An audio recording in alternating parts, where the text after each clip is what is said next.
Today's objective is this: to know what it means to run a business on purpose, to be able to practically put purpose and people ahead of profit. Focusing on outputs for people, using money and all available resources to deliver more value for people. That's how you know you're on purpose. That's all the Cancer Institute's about. If they were just about money, they wouldn't have solved any diseases, would they have? Okay. And we have everything on this competency graph that says we got to know our purpose and we got to know people to build a business on purpose and then to run it that way. And then there's doing of how do we deliver value to people. Once I'm on purpose, I'm then focused on am I delivering that. It can be a product, like something for houses, but then we can say, how are we delivering this in a way that's helping our customers' lives and these employees are more restored and more renewed than I know. And then I'm being a business on purpose.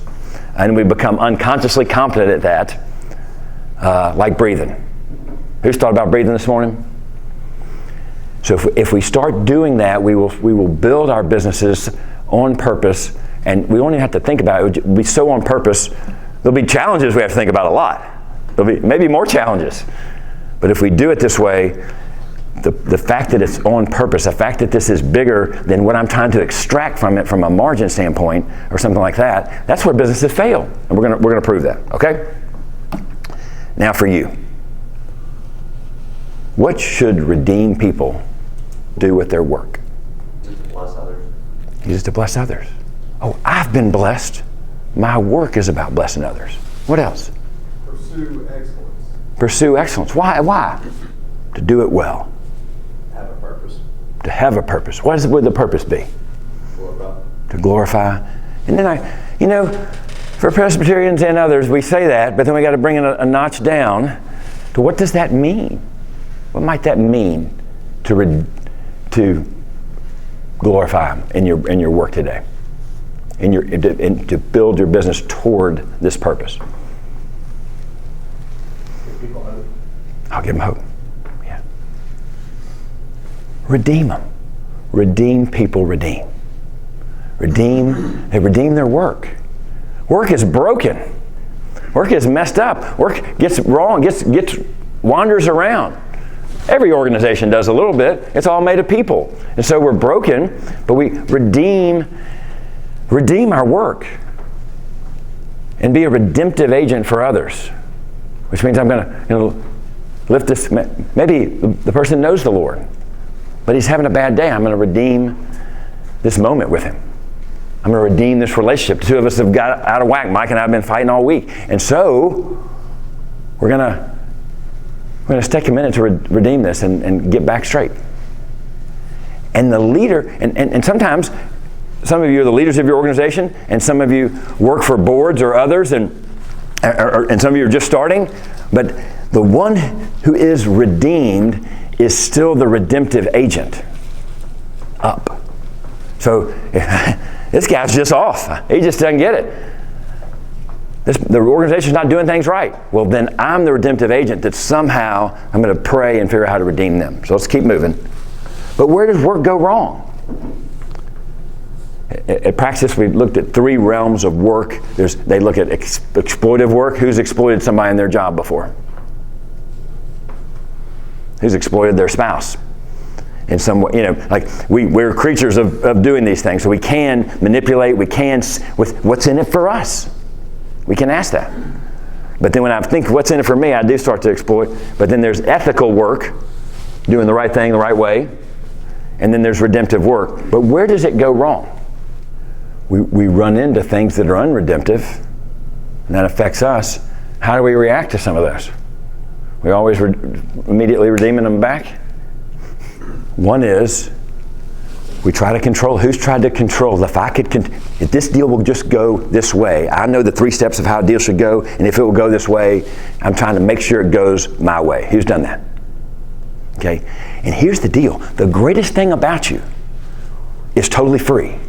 And the only way to receive it is totally open hand and humility. We're going to cover that in just a minute. We're going to see A great story about that, a little fish story. And then, why do I want to control everything else? Why don't I go to this thing with open arms and open hands? What's good for you? Why? Seek at everything. But what you're saying is we try to control it for our glory. We get all this free stuff, but then we're saying, what can I control? What can I manipulate? We want to get back on a performance trap. And many of our works are performance traps in themselves, but still we can be a redemptive agent there. This economist, who's heard of Milton Friedman? He's good econ majors, okay? You should have heard of him. In the 70s, Friedman famously proposed that the social responsibility of business is to increase profits so as to maximize shareholder value. This is careful to listen to that part's understandable. Listen to this next part. In this view, society is best served through a single, clear accountability to investors who, in enlightened self-interest, work through rational markets to reward organizations that benefit the world over the long run. Okay, first of all, just what's he saying? And if you're an economist, you might really understand it already. What's he proposing? Capitalism markets for consumer demand are great. You know, like the Chick-fil-A line was a little longer than the McDonald's line this morning that I checked out. That it's a better product, it's more consistent, we're going to do it. So consumers can make their own choices, and that part of capitalism seems to make a lot of sense to me.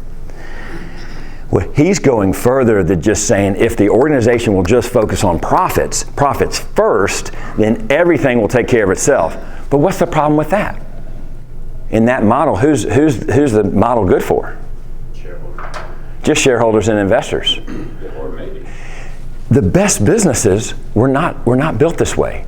Whether they were built by Christians or not. And of course, our hospitals weren't built by anybody else but Christians. And our schools and our organizations that save lives in cancer. And all these things were built by people who had a bigger motive, that had a purpose motive, and then used profit for it. So let's move to one more point that Simon Sinek makes on a podcast. There were no layoffs based on shareholder values until the 70s, until this sort of thinking happened. There were layoffs because we lost the biggest customer.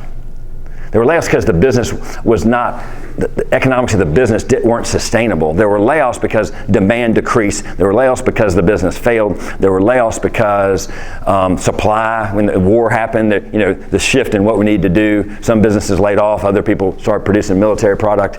So there had been layoffs because the business itself wasn't working for some reason right now.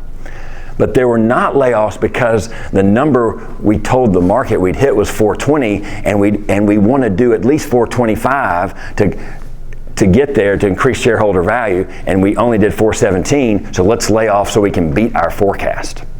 There were not layoffs for that reason until the 70s. Does that make sense? And then in that time, here's what's happened. The average wage of somebody who worked in a business and then somebody who led the business was 40, 50 times. If maybe didn't count part-time and count, certain jobs, but just like in banking, the core customer service rep to the CEO, 40, 50 times. Now it's well over 200. Google it. I keep saying I'm going to give you the exact number. We've done it before, but I believe it's well over 200. Google it today. The average worker times the top. So the profits have gone to fewer that way, and the purpose has actually gotten more messed up because I've been in a company where they're trying to figure out, anybody remember MCI WorldCom, by the way? Okay, so if I'm dragging forward to meet profits, problems. It'll crash even if you have a good product. If we're trying to figure this out, hold all marketing spending this quarter so that we can make number. Well, then what happens to the next quarter? You been in that kind of business? Had that kind of client? That happens. And then the business actually deteriorates because the profit. Something else that happens that Simon Sinek said, why do our cereals have 82 ingredients and the UK's have 7? Because of profit. Because they're saying, this might not be as healthy for Winston, but it's more efficient, it stays on the shelf longer, it brings more bottom line. So it's hurting people.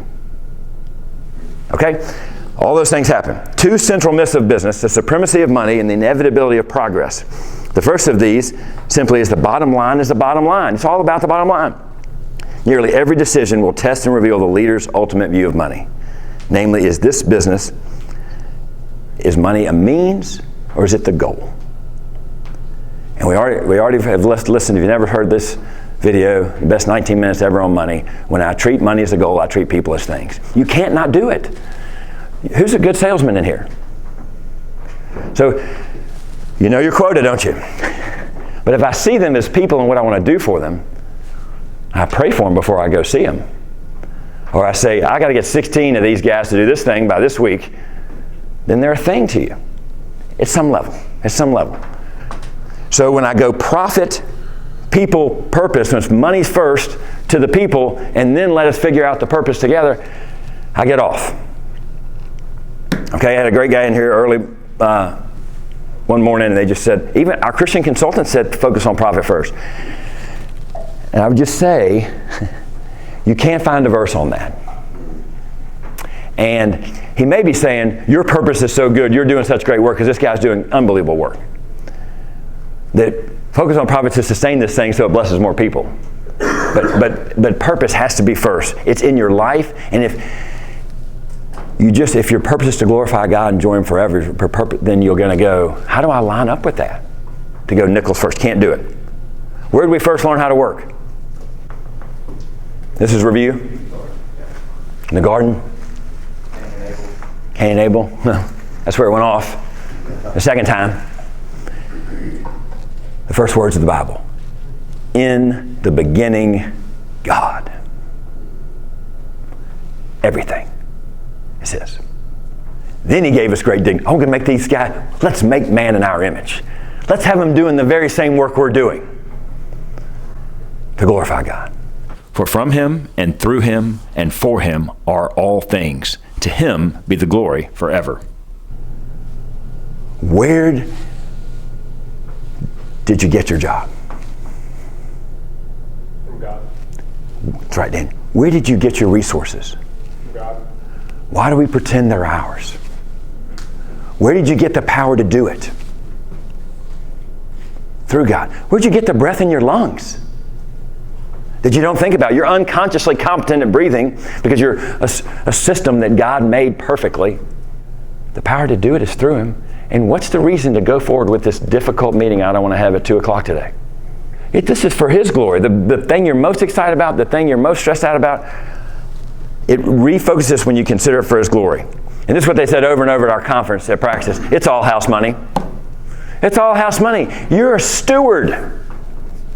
Build the biggest organization. Do the most work. But you're a steward of it. Some of you'd like to be steward of more stuff. Good. Do well with what you got. Quit thinking it's yours. Steward it. Steward it. Don't control it. Steward it.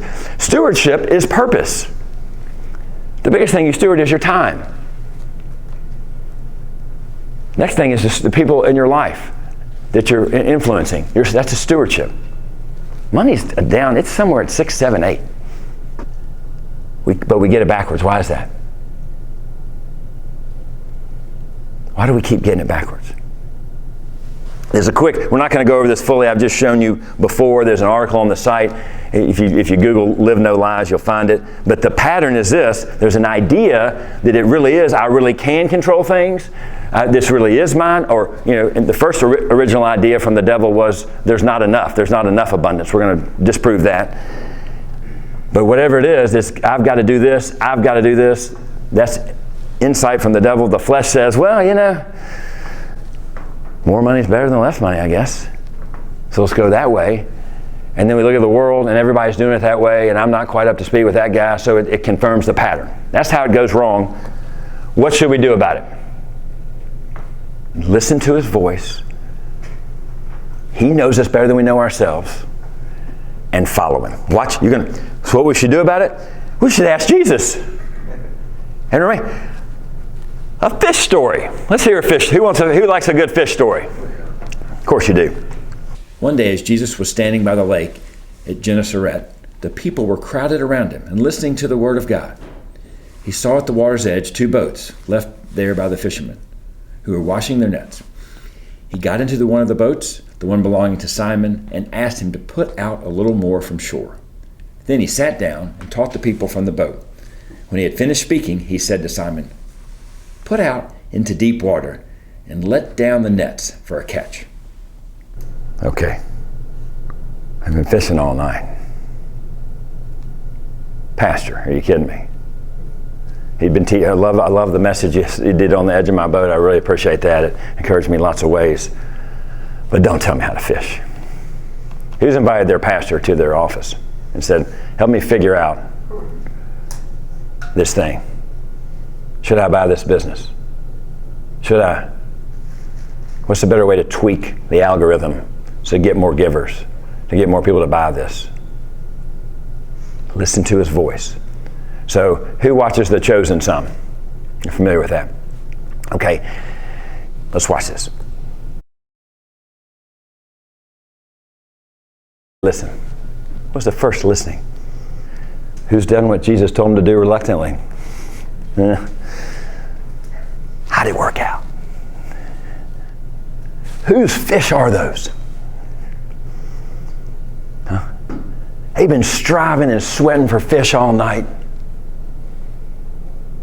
You can fill the boat. We're in the presence of God all the time. Every moment's spiritual. And he's calling and saying, come with me. Come with me. Listen to my voice. He came to call us to do better work. Yes, no one can snatch us out of his hand. Yes, he gives us eternal life. Yes, it's guaranteed. It will never perish. But while you're here, do better work. Redeem it. While you're here, for this little bit more time, if you had one day to live, would you redeem it? Mathematically, it's one day. Redeem work. The pattern looks like this. Excellent work. Charlie was right. He said, do it excellently. Michael said, bless others. It's got to bless others, and it'll lead to Jesus. But who keeps metrics for their business? Okay. Who keeps metrics on disciples they've made? That's what he's saying. The most important metric is, how did it help somebody flourish? And then in every other metric for nickels, you'd say, for how long? So for how long? This guy is going to flourish forever. As far as I know, I'm not the judge. I don't know everything. But as far as I know, the blessing that's been poured out on this purpose, poured out on this person, based on the person of this business, I believe that person's now going to live forever. That's what your business is for, Christian. That's what it's for. It's not for anything else. Simon answered, Master, we've worked hard all night and haven't caught anything. But because you say so, I will let down the nets. You don't understand, Pastor, how finance works. The debits and the credits, we got to be 22% above those things on gross margin, and then there's a net. We got to make at least, we promised net percent on 9% on revenue, and so it's got to happen. And in one sense, it does have to happen if we promise investors that. We do have to reconcile our business to do that. But in another sense, when I get a chance to, if I'm a Christian, I get a chance to shape it. And maybe I work for an organization that's too big for me to lead the whole thing. But from here down, every moment's redemptive. From me down, it's redemptive. When they do the wrong thing, I'm going to bless them somehow. When they do the right thing, I'm going to carry that forward and redeem it further. Let down your nets. Free it. Surrender it. When they had done so, they caught such a large number of fish that the nets began to break. So they signaled their partners in the other boat to come and help them. And they came and filled both boats so that they began to sink. The haul in of faithfulness, the return on faithfulness, is more than you can think or imagine. People pray a lot. He doesn't fill every boat 100% just the way we ask. But he does give us exactly what we're asking. He does give us exactly what we need. The tax bill got paid. You see that, Daniel? That's what James and John's dad said, the actor in that said, I'll settle up the tax bill. It happens. It's going to settle. For the person of God, the Lord is my shepherd. I lack nothing. He leads me on the right path for his name's sake. So I just have to listen and move forward the way he would do it. Otherwise, I'm off. There is abundance. There's the rule of scarcity. It's not true. We don't live in a scarce world. Economy may crash. It's not a scarce world. It's an abundant world. When Simon Peter saw this, he fell at Jesus' knees and said, "Go away from me, Lord. I am a sinful man." For he and all his companions were astonished at the catch of fish they had just taken. And so were James and John, the sons of Zebedee, Simon's partners. Who's wept and fallen down at a miracle in their life? It's a proper response. More fish than he caught in 10 years. It's a proper response. The Messiah showed up. He shows up all the time when we listen to him. Because he's here all the time. The only thing keeping us from seeing the Messiah is us.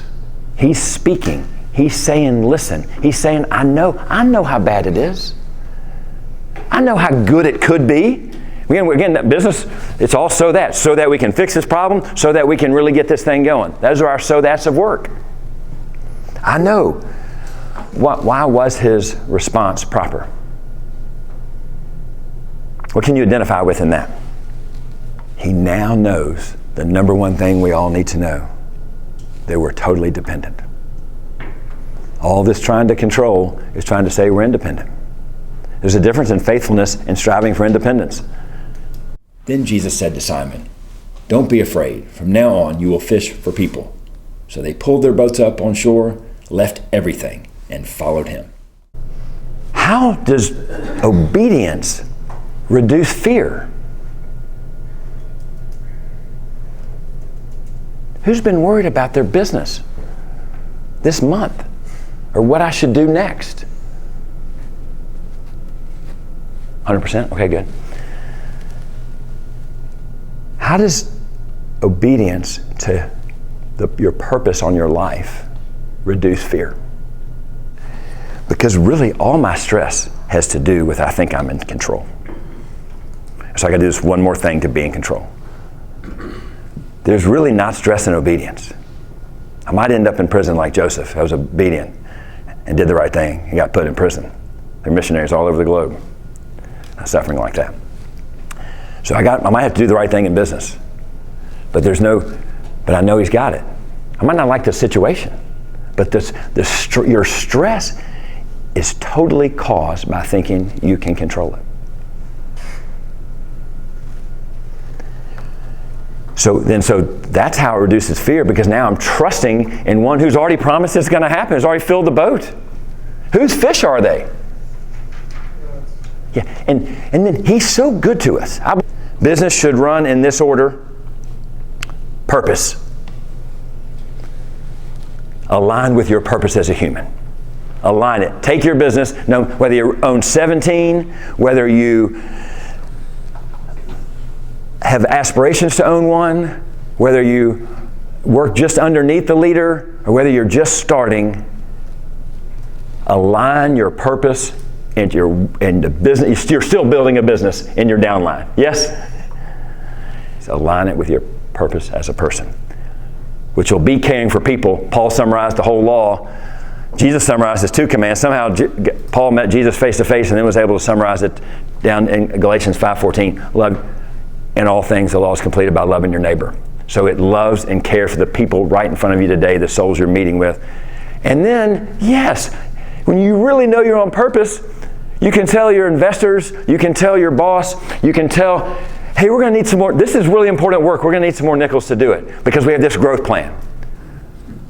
People don't buy what you do, they buy why you do it. If you're doing it for the right purpose, you're caring for these employees for the right purpose, if you're making culture in your office for the right purpose, if you're serving customers with purpose, they know. They love it. It's all house money. For faithful in the little things, he does much with the big things. Father, you are so good to us.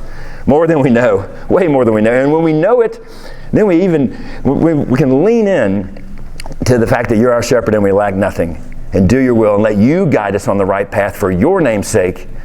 We realize that goodness and mercy is going to follow us all the days of our life.